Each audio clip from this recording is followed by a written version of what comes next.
In Mexico, death is a natural part of life, rather than something to be feared or hidden. Grief is not viewed as the ultimate goodbye.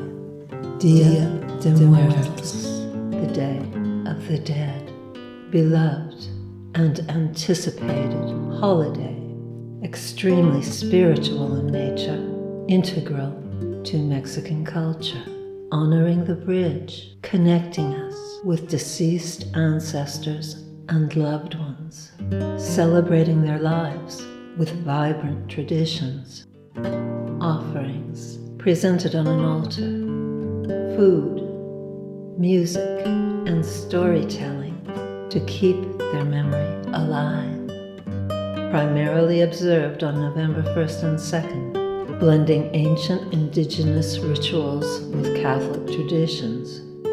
It is the very special day of observance on November 1st that I will delve into here. Dia de los Angelitos is the day of the little angels. It is a day dedicated to honoring and remembering deceased children and infants. Families honor the souls of departed children who are believed to return on this day by creating altars, ofrendas, with their favorite toys and sweets.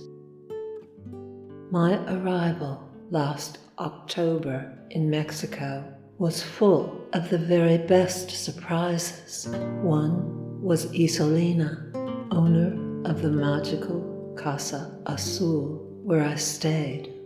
She is blessed with wisdom, kindness, generosity, and deep inner beauty.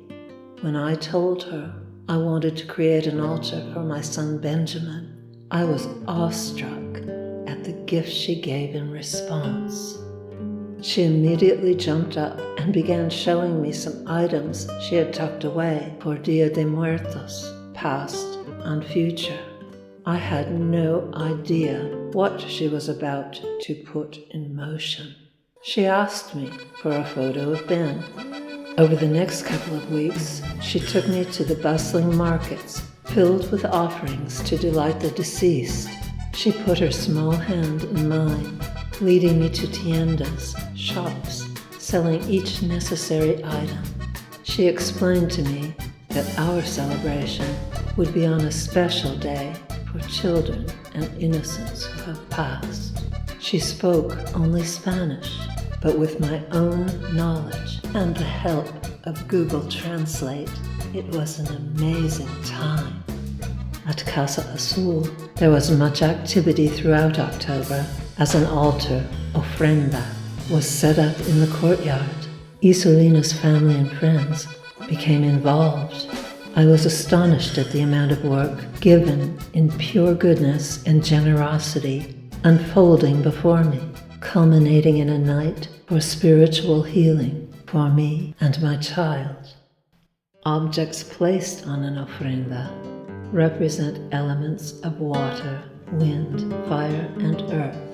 Candles, incense, favorite foods and drinks of the deceased. Colors, each with a meaning, reflect messages of life, death, sweet memories. A choice of celebration over mourning. Pink for festivity, yellow and orange for sunshine and marigolds. White brings hope and purity. Red is life's blood. Iconic Katrina represents the cycle of life and death, a fashion statement in elegant attire embodying the belief that death is integral to life. Included are sugar skulls, calaveras, representing the sweetness of life and death, Aztec marigolds, cempasúchil, their vibrant color and strong scent to lead spirits home, pan de muerto, sweetbread representing earth and the cycle of life and death, all to guide the spirits and honor their memory. Papel picado is strung around the altar, signifying the fragility of life, representing the air believed to carry the souls of the deceased to visit the living. Designs cut into delicate, vibrantly colored paper are a way for souls to traverse to us here, a spiritual conduit between dimensions. November 1st arrived, a day of bustling activity. People arriving with necessities, food, and last-minute items throughout the day. In such anticipation, on a spiritual cloud, like a hallucination, I went upstairs to have a siesta. When I woke, it was nearly time for the celebration to begin. I walked down into the courtyard magic. As the sun was setting, Isolina's familia, my family, began to arrive. Ben's altar had been lovingly finished. There was a handcrafted clay whistle for summoning the spirit of a loved one. Places were set for all around the table with traditional food and drink. The intensity and beauty of the experience was surreal. As for my spiritual connection with my son, I believe that death is merely a passing into our next state of being. We don't simply disappear forever. If we are willing to listen with love, our dear ones are there for us, willing to help and guide us in any way they can. Ben was showing me the beauty of the people who surround us on earth. I am careful not to summon too often, as I don't want to interrupt events on the other side. After all, I came to earth to uplift, ascend, and move on. I was planning on living in Mexico, perhaps forever. My plans involved multiple border crossings between Mexico, the US, and Canada. World events changed quickly, and unforeseen decisions were made.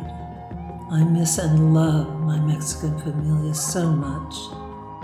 Yet, as I will explain in a future video, moving back to Canada has been a great and marvelous adventure, one that is perfect for me now.